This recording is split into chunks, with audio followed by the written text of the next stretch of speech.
Hello guys, and welcome to another video. In this one I am wanting to share my thoughts on today, which is these 1000 horsepower supercars around the Tokyo Expressway. I believe it's called East Clockwise. Actually we'll say here, East Clockwise, there you go, that's close. So it's a track with a lot of straights. And I had some fun doing this. However, what I'm going to actually be doing in this video is I'm going to be going through each car.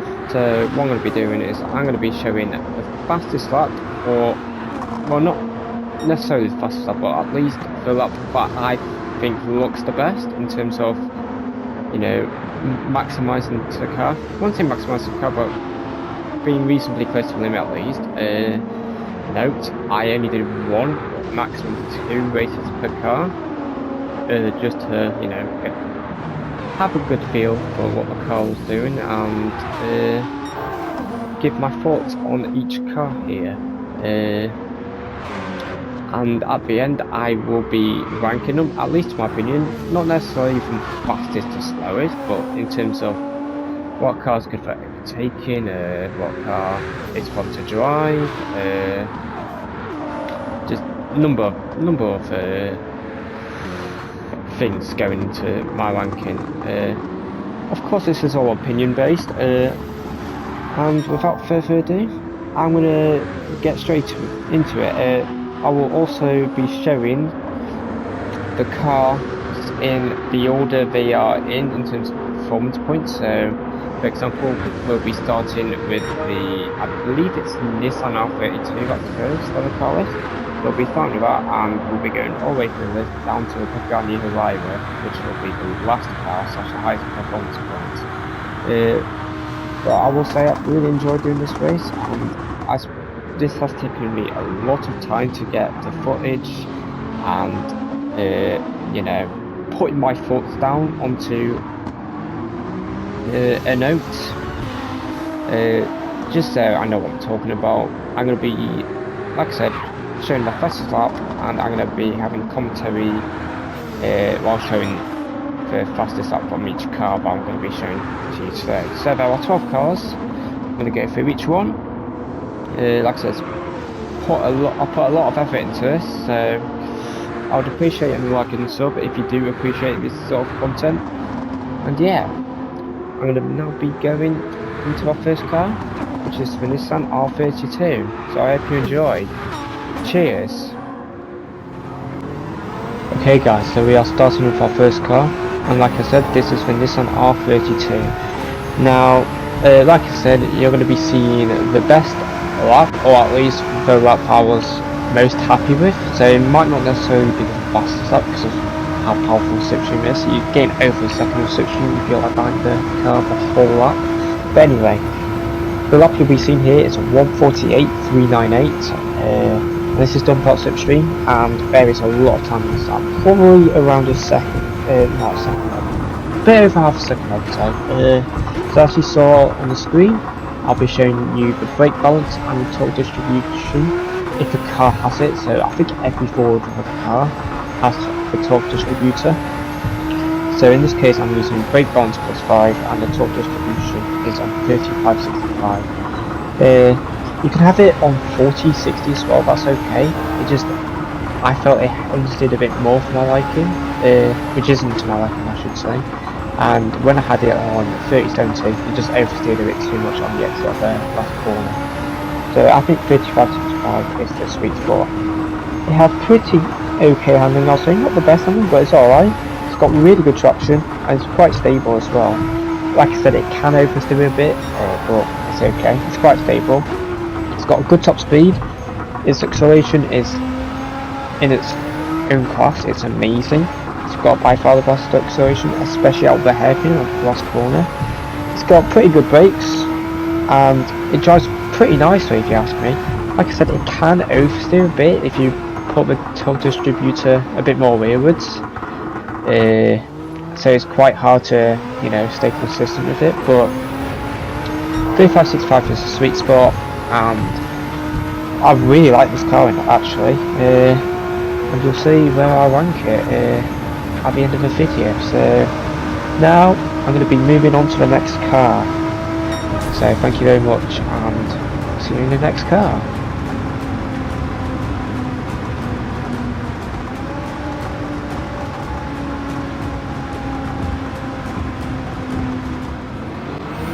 Right guys, so the next car is the Nissan R34. I love the way this car looks. I think it looks really nice. But anyway, enough said. The fastest lap you'll be seeing here is a 1:48.715. Again, this is done without slipstream, and there is quite a lot of time in this lap as well. I'd say a good 7-8 times in this lap, in my own opinion. Like I said, like you've seen on the screen, brake balance is on +5, and the torque distribution is on 35/65.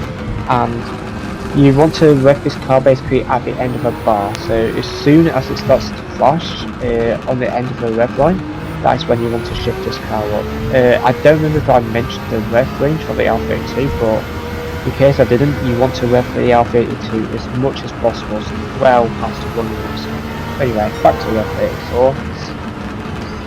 It's got alright handling, obviously similar to R32, but it's got amazing traction, probably the best traction and stability in its class, if you were to ask me.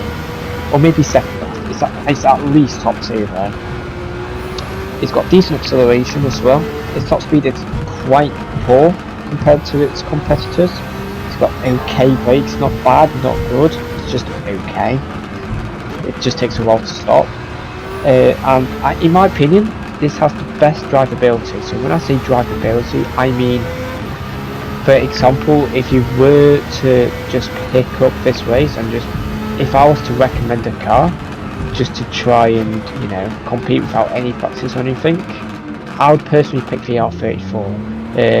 Now, the reason I think it's got the best drivability is because if you've got the torque distribution in the right place, so in my opinion 35/65,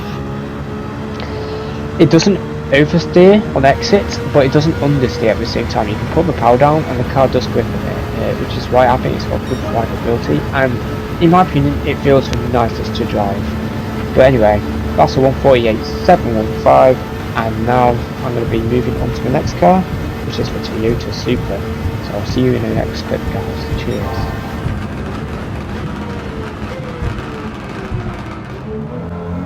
Okay, so like I said, the next car here is the Toyota Supra. Now since this isn't a four-wheel drive, this car will not have a torque distributor. So all you need to know is the brake balance I am using for this car, which is +5, just to get as much rotation as possible.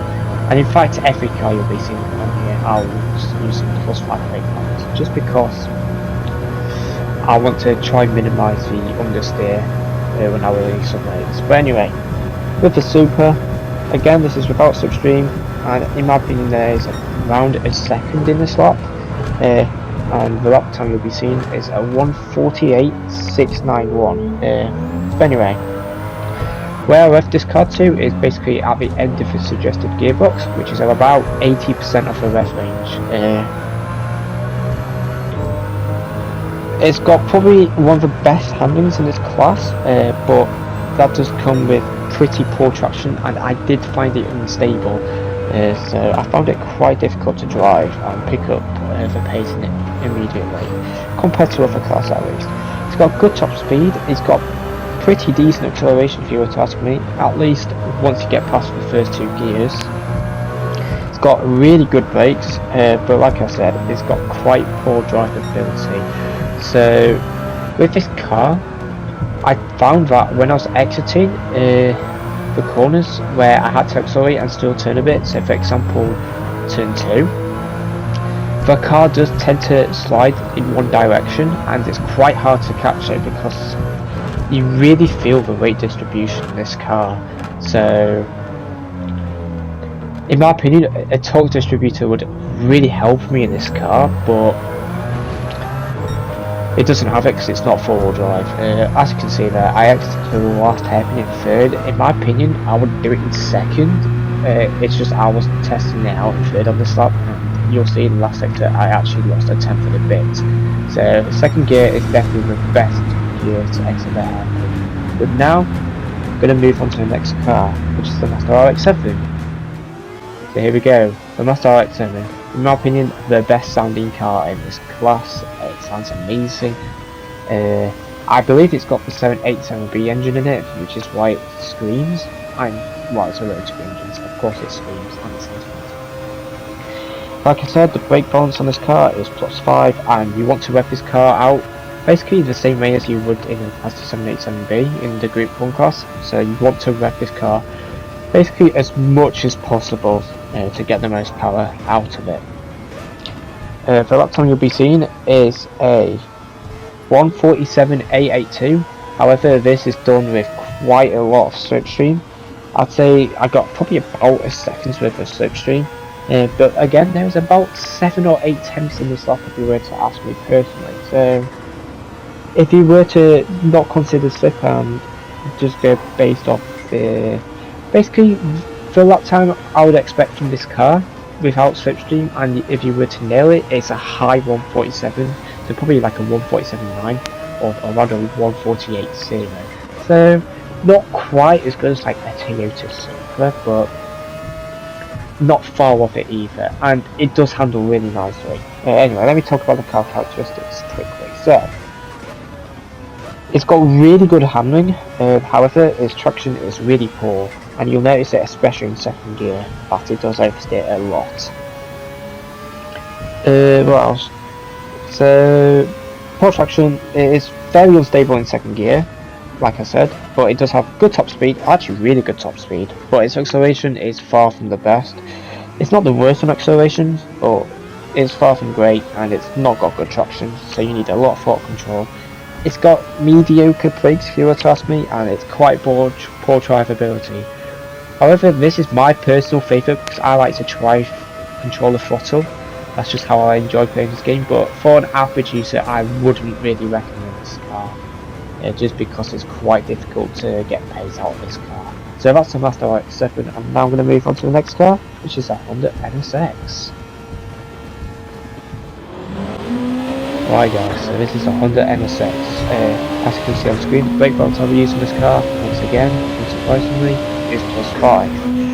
You want to rev this car quite a bit, past 100% if you were to ask me, and the fastest lap you'll be seeing from this car is a 1:49.306. However, this is again done without slipstream. Also, there is a lot of time in this lap because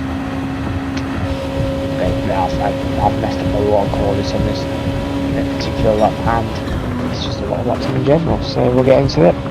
So, it handles really nicely actually, probably similar to the RX7 if you were to ask me in terms of the handling speed, especially in faster corners, but it doesn't have the best traction. I'd argue it's quite poor in traction actually, especially in second gear. It does like to wheel spin quite a bit if you were to throttle control it properly, and it is quite unstable, at least in the medium speed corners, but in the high speed corners it actually feels really nice if you were to ask me personally. Its top speed is okay, its acceleration again is okay, but it has got really good brakes if you were to ask me, and it drives alright.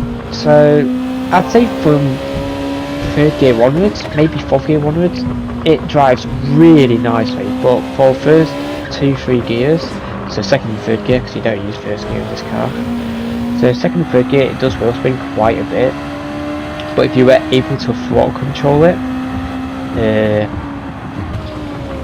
yeah, it actually feels really nice. I will say again, similar to Toyota Supra, this car I think would benefit a bit from a torque distributor, just to try and minimise the wheel spin it gets in second and third gear, especially if you're happy to turn in those certain gears as well. So I would have it a bit more power go towards the front, but obviously it's wheel drive, so you can't do that, unfortunately. So like I said, that lap was 1:49.36. A lot of lap times I missed defense, so like apex speeds, etc. But that is the Honda NSX. I like it actually, but not for the best. But anyway, now I'm going to move on to the next car, which is the Nismo 400R. Right guys, so here is the Nismo formula. As you can see, the torque distribution I put was 3070 and the brake balance is on +5. The reason I had it on 3070, I actually switched it around from 3070 to 3565 just to test it a bit, but I would recommend 3070 for this car. The reason I put it on 3070 is because it's actually really stable, so I felt that I would rather try get a bit more rotation on the exits to try possibly carry a bit more speed into the corners and out of the corners. I felt the more forward you put it, a lot more understeer will get on corner exits. Because this car's really stable, it just tends to understeer a bit on exits. But anyway, where I left this car, I shifted it around 30 to 40% in this car. The power does drop off quite a lot as soon as you start to rev it past the 50% marker. So I shift it to around 30%. The lap you'll be seeing here is a 149.890, so which is by far the slowest that you have seen so far, but this is done without switching and there's quite a lot of mistakes in this lap. It handles okay, but it's got really good traction. I'd argue one of the best tractions in this class. Its acceleration is okay, it's not good, it's not bad.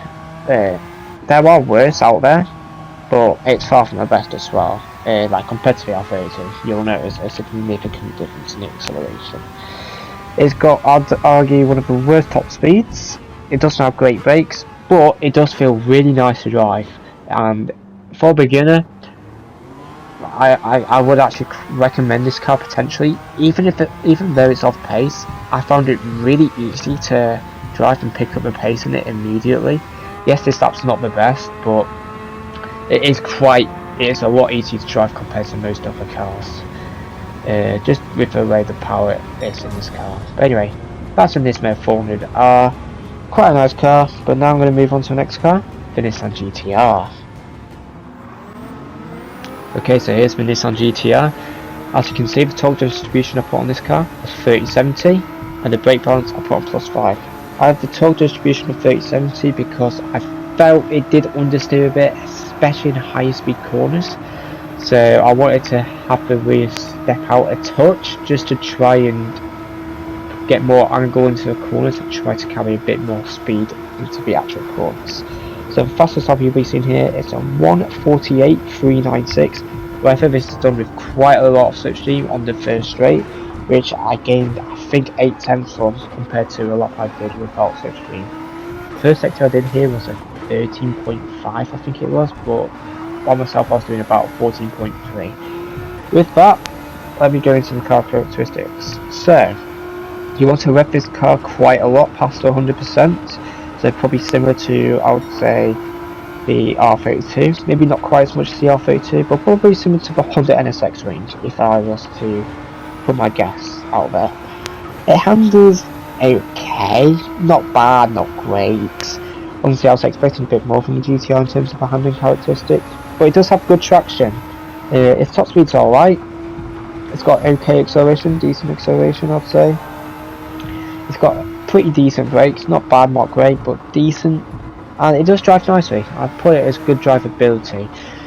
I put good drivability because out of the corners it was really stable. It was pretty stable actually, which is what you would expect from the Nissan GTR, especially the R35s. They tend to be pretty stable, and they do tend to have really good handling, which is why this car actually slightly disappointed me. I was expecting a lot more of the cornering ability in this car, and I was expecting it to just carry more speed into the corners and potentially have a bit better brakes as well. However, this is the Nissan R35. It's still quite a nice car to drive, but it does understeer a bit, especially in high speed corners, but it's very good out the hairpin and the medium speed corners personally. But that's a 148.396. That's the Nissan R35. Now move on to the Lamborghini Gallardo. So here's a Lamborghini Gallardo. Torque distribution is on 3070 and the brake balance is on +5. As you can see, the start of the lap I had a second penalty, but that puts me behind Scotty, so I have a nice slipstream from him. So I'd say it equals out to the time I lost from a penalty and the time I gained from the slipstream. So this is I'll say this is basically a no slipstream lap, because I think I gained about the right time between from the time lost with the penalty I took and the time I gained from the slipstream with Scotty. And plus I overtook him, so even if I gained a bit after S1, I would have lost a bit of time in S2 having to overtake Scotty into turn 1. But anyway, I put total distribution on 3070 because similar to the R34, it's really stable, and I wanted the rear to step out a bit to try and get a bit more rotation into the corners after I put the throttle down.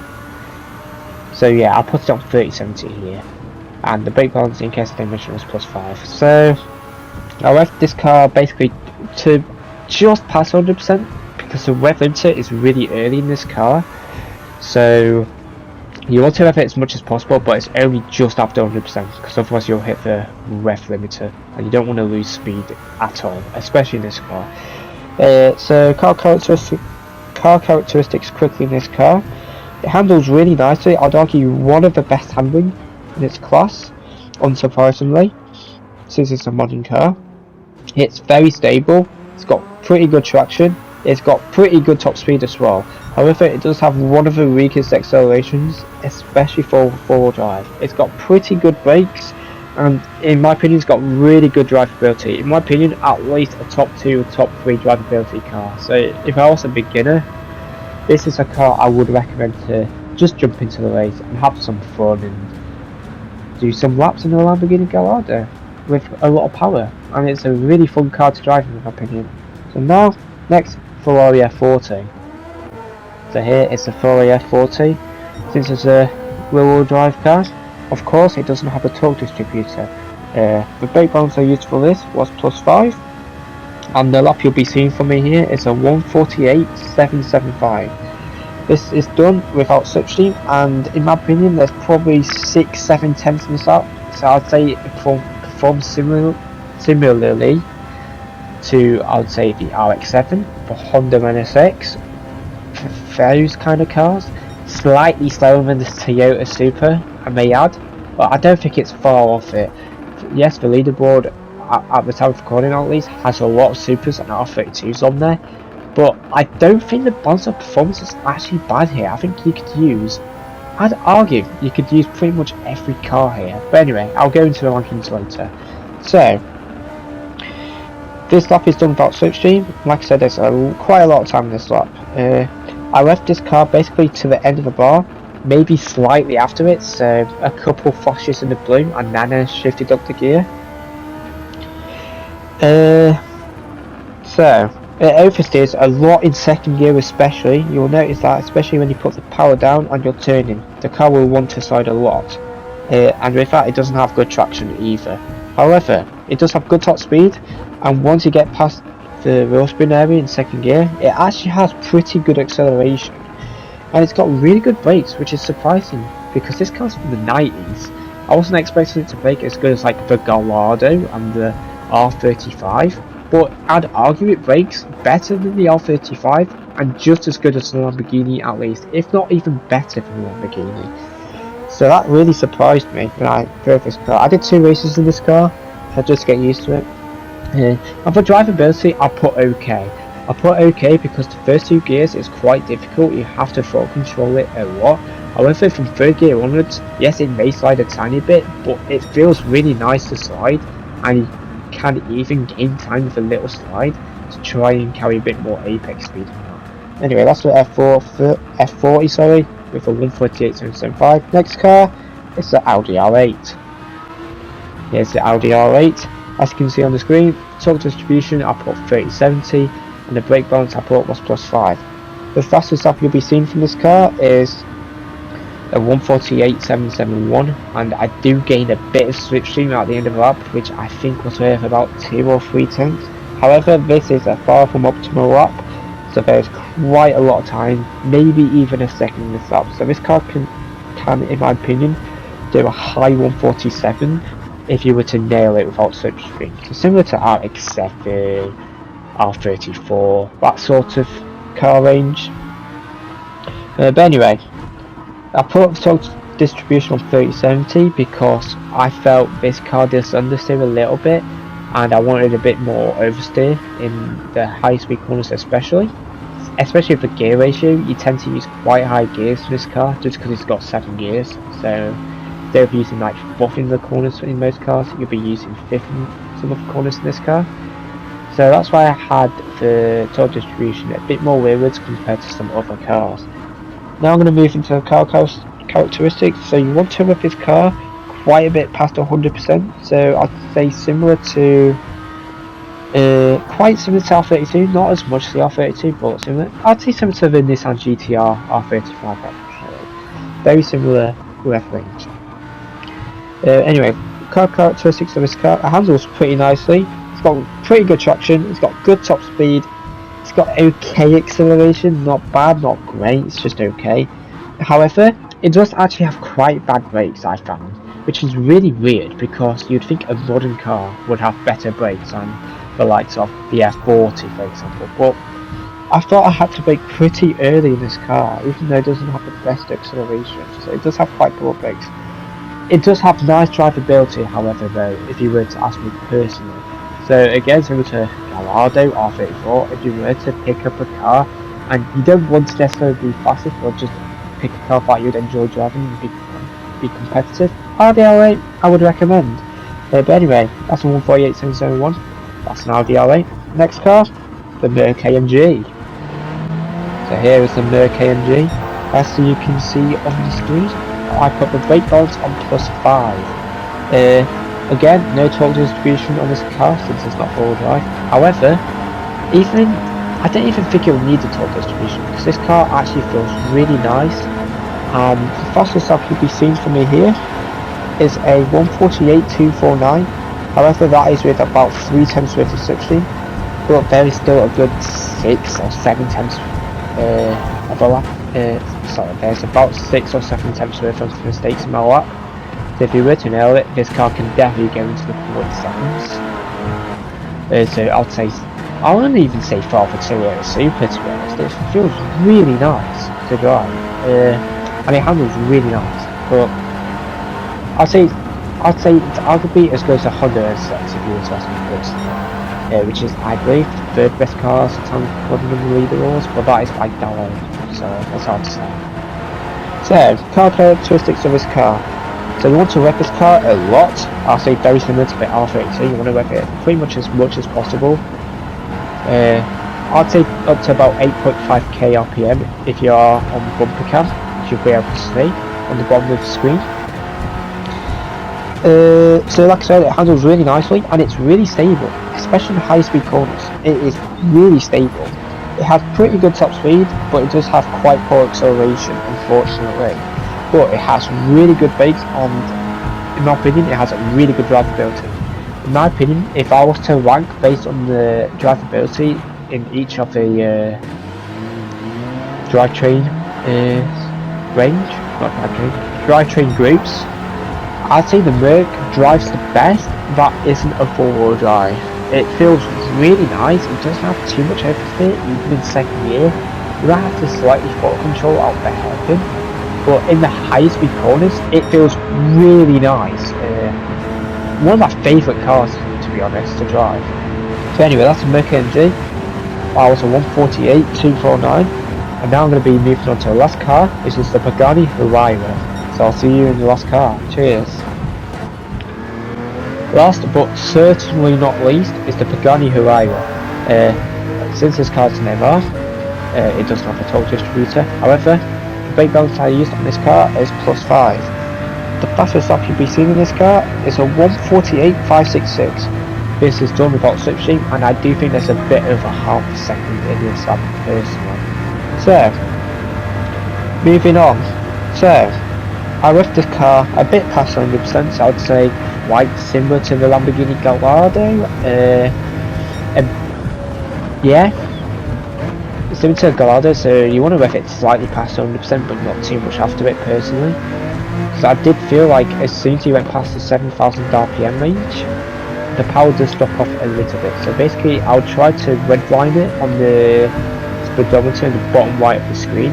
So where it just goes past the 7,000 RPM range, I'll try to shift it as it hits the red part of the RPM range thing there. Car characteristics of this car. Handles really nicely. I really like the handling of this car. But it does have a bit of oversteer. Especially in like third gear corners, just because of the way the turbo works in this car. As you put the power down, it takes a bit of time for the turbo to start kicking in. As the turbo starts to kick in, it does then slightly oversteer, so you have to be a bit careful. But outside the like little turbo oversteer, it handles really nicely, and it actually feels pretty nice to drive, if you were to ask me personally. It has decent top speed. It doesn't have great acceleration. It's not bad. It's not good. It's not great. It's okay. It's got pretty good brakes, and it's got good drivability. Not the best drivability for an MR, but I'd say it feels pretty nice. I would rather use this kind of race than the Toyota Supra picks on books. I felt a lot more comfortable being consistent in this car compared to the Toyota Supra. Anyway, the lap you've seen there, 148.566. Lost a bit of time in the last sector from memory, and that is the Pagani Huayra, and that is the last car you'll be seeing. Alright guys, so now I'm going to be ranking each of these cars. So all these 12 cars here, I'm going to rank them from worst to best. Remember, this is just my opinion, and this is just based on doing a race in all these cars. A couple of cars I did 2 races because I forgot to get footage, or I felt like I didn't have a good lap to get enough information about the car. So this isn't, I wouldn't say it's 100% accurate, but this is just based on feeling. So in my opinion, I'm going to be ranking it based on the optimum lap time I think they can get without slipstream, how competitive it can be in a race, the drivability of the car, so how nice it feels to drive, or how difficult it is to get the pace out of it, and just based on enjoyability as well. Because at the end of the game, we play this game to have fun, and if there's cars that don't feel nice to drive, why would you pick those cars over the cars that are just as good but are enjoyable to drive? So there's a mixture going into it. But anyway, let me get into the ranking. So P12 for me is a Nismo 400R. It's arguably one of the easiest cars to drive, so for a beginner driver, this car I would recommend. However, optimum pace, I think it's about a second off the top cars, just because it doesn't have the top end, doesn't have the handling, and it's got quite poor brakes as well. But if you want a car to just to do a quick race without practice warm up or anything, I would recommend this car. It's very nice to drive. It's just off pace, unfortunately. P11 for me, it hurts a bit because it's one of my more favourite cars on this list. It's a Nissan GTR. Reason I picked Nissan GTR is because while it has okay top speed, I was expecting more from the brakes and the handling in this car. Because people know GTR, it's well known for having good acceleration, it's good in the corners, it's got good brakes, it's just a nice handling all round car. But in this race, it just feels like the brakes aren't great. They're okay, but there are better. And there are much better handling cars than it as well. So it did disappoint me a bit. While it's still nice to drive, for sure. And again, similar to this Nismo 400R, I would recommend it if you were just to pick a car and try to pick up the speed quickly. This is a nice car to drive. I was just expecting more from it. And I do think the optimum on this car isn't quite as good compared to some other cars on the list. So that's P11 for me. P10 for me, my favourite car on this list. It hurts, but it's a Lamborghini Gallardo, or as some like to call it, the Gallardo. For me, I put this in P10 because while it does have good top speed, it handles really nicely. It's got okay brakes. Problem for me with this car is just the acceleration. It loses so much time out of the hairpin, especially for four-wheel drive. Yes, it does have good traction. It just doesn't have the power / gearing to get out the hairpin quickly. And compared to some other cars on the list, it will get destroyed out the hairpin, and by the time you get back to the end of the straight, you won't have enough time to overtake the cars, even with the powerful slipstream, just because it loses so much time out the hairpin. especially for four-wheel drive, I think it's the worst out of the hairpin. And this really hurts because it is my favourite car. But anyway, that's P10 for me. P9 for me is the Pagani Huayra. Well, I do think the Pagani Huayra is actually a good car here. It is quite difficult to be consistent in this car and to, you know, be top pace in this car. I do think it does oversteer a bit in third gear. While for me, I can manage it pretty consistently. I think for some of you beginners or people that won't be racing this much, it is quite difficult to be consistent, and you might oversteer and you might even crash while trying to put the throttle down in third gear. But it does feel really nice in the corners, and it does have okay top speed. It doesn't have great acceleration now, which is why for me this car is P9 on this list. P8 on my list, and this is probably my second favourite car on this list, which hurts, but it's the Mazda RX7. I do think the max potential of this car is in the top 5 here. However, for me, the problem with this car is it doesn't have good brakes. It does have really good top speed, actually. But for me, the biggest issue with this car is the second gear. You have to throttle control it so much out of a hairpin as starters. So you have to be like 80-90% throttle just so that the turbo doesn't fully kick in. And then you don't have too much wheel spin, especially when you have things to do the left part of the last corner. Sometimes it would oversteer and you just lose so much time. Another problem for me is the gearing ratio is not good in this car on this track because you're having to exit a lot of corners in second gear, in high second gear even. You just oversteer so much on corner exits. But you're having to use second because if you were to go third gear, you'll just have no power and you lose so much exit speed. So for me, it's P8. But in my opinion, it's one of my personal favourites to drive just because I do like an oversteer car and I like to throttle control. That is where I enjoy driving the cars in this game. So potential's up there, but very difficult to drive. So that's P8 for me. P7 for me, Audi R8. I put the Audi R8 7 because while it's got good top speed, good traction, good handling, biggest problem for me in this car was the brakes. I would argue it has the worst brakes in the whole car list here, which surprises me because it's quite a modern car. You would expect it to have good brakes, but for me, I felt I had to brake very early in this car. I do think the potential is up there though. It can definitely get into 147s if you were to push it, but if you were to brake even a meter too late in this car, you would go really wide and you'd lose a lot of time. So for me, and for that reason, it's hard to be consistent in this car, and that is why I'm putting it P7 on this list. P6 for me, Ferrari F40. I'll put the Ferrari F40 here because, again, similar to RX7, I think this is a top 5 car in terms of lap time, potential lap time. I'm putting it P6 because of the second gear.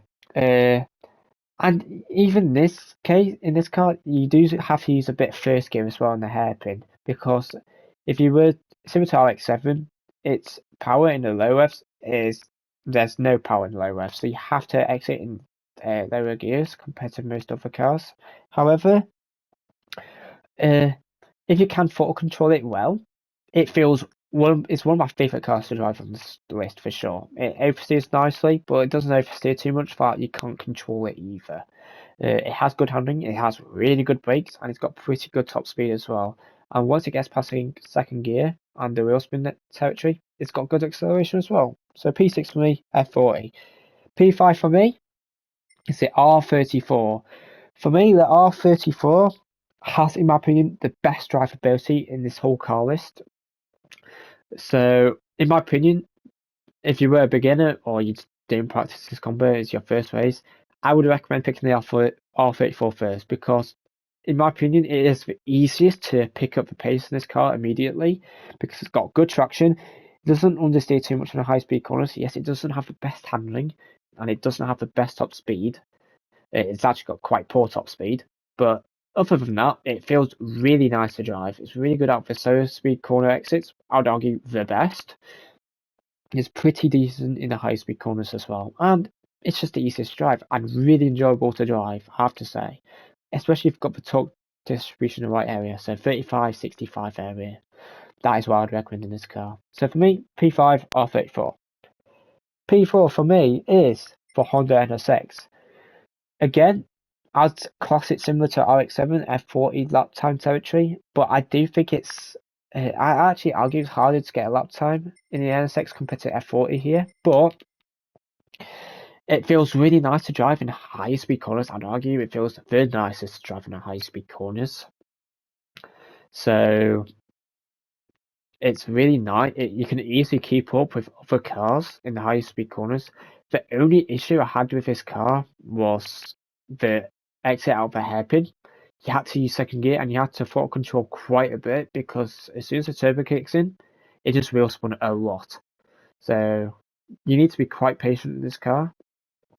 But I argue it has one of the best handlings. It has one of the best brakes. It has pretty decent top speed. It just struggles out of the hairpin in the last sector. That's the only main weakness in this car. Other than that, feels really nice. So P4 for me, NSX Type R. P3 for me, and honestly, I cannot believe it went this high on the list for me. But after I drove it, it just felt really nice because I remember driving a different kind of race, and I could just tell it didn't have the acceleration compared to other cars. But just based on how much I enjoyed this car and how much potential I think this car has, P3 for me is a Merc-AMG. One of the best handlings. It has really nice brakes. It's got good top speed. Again, similar to NSX, it just struggles out of the hairpin. It doesn't struggle out of the hairpin just because of the wheel spin and that though. It has very little wheel spin actually. And it definitely drives the best in terms of the rear-wheel drive car. It just doesn't quite have the power to get up to speed quickly. So yes, you will suffer out the hairpin compared to other cars, but I think the max potential of this car is easily top 5, especially since it's easy to drive compared to the other cars on this list. One of the nicest cars to drive. It sounds one of the best as well, and it looks really nice. I don't know why they put the rims on this car like they are though. Strange decision, but anyway. One of my favourite cars to drive on this list, especially for an FR car. So that is P3 for me. P2 for me, unsurprisingly, the top two cars here is the R32 and the Supra. But for me, P2 is the Supra. Now, yes, this car is probably the fastest. As you can see on the leaderboard, the top people are using this car. It's got really good handling. It's got good brakes. It's quite fast on straights. It's got decent acceleration. The problem for me with this car compared to the R32 is it's just a lot harder to find pace in this car because it wheel spins so much out of the slower and medium speed corners. It's just so difficult to stay consistent and keep performing in this car to a high level. Whereas, like I said, I do think this is the fastest car overall in this list. I just think it's compared to the other car, but I've not said yet. It's just harder to stay consistent and maximize the pace out of it. Still a very fun car to drive though. It's just for a beginner and that, I would not recommend this car because it is very difficult to get the max pace out of this car. So for me, P2 Supra, which leaves one car, P1 for me. Doesn't really surprise me when I first saw this combo, but P1 for me is a Nissan R32. Now, Nissan R32 is quite an easy P1 for me for two major reasons. So reason one is acceleration is absolutely insane. It's got by far the best acceleration in this category.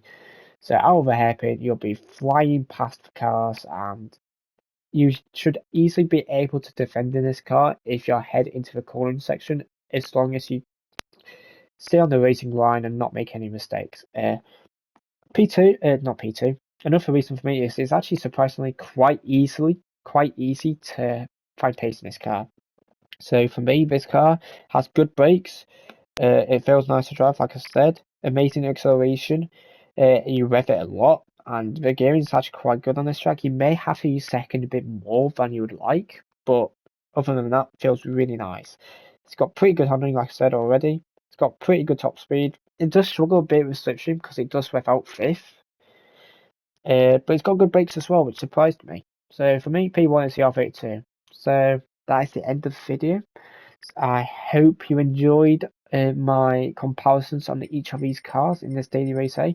Really fun daily. I would recommend trying it at least once or twice. You may need to do a bit of warm up because you have to brake extremely early in these cars because, well, they've got 1,000 horsepower and they have road car brakes. Maybe slightly better on road car brakes, but you get the point. You're going from such high speed, you have to brake extremely early. Otherwise, you're just going to be crashing into barriers and getting penalties or damage or both. So, those are my car recommendations and the rankings on each one. And I hope you enjoyed. If you did, don't forget to like and sub. And if there are more races like these that come up in the future, and if you would like to see more from me doing these sort of videos when these sort of races come up, let me know in the comments and let me know by liking the video as well, because that is a good way of me knowing what you like to see on this channel. So I hope you enjoyed. I hope you liked what I said about each car. Any questions you've got or anything, put in the comments. I'll answer to the best of my ability as always. So I hope you enjoyed. Like and sub, like I said already, and I'll see you in the next one, which should be the next lap time challenge video. So I'll see you in that video, guys. Cheers and goodbye.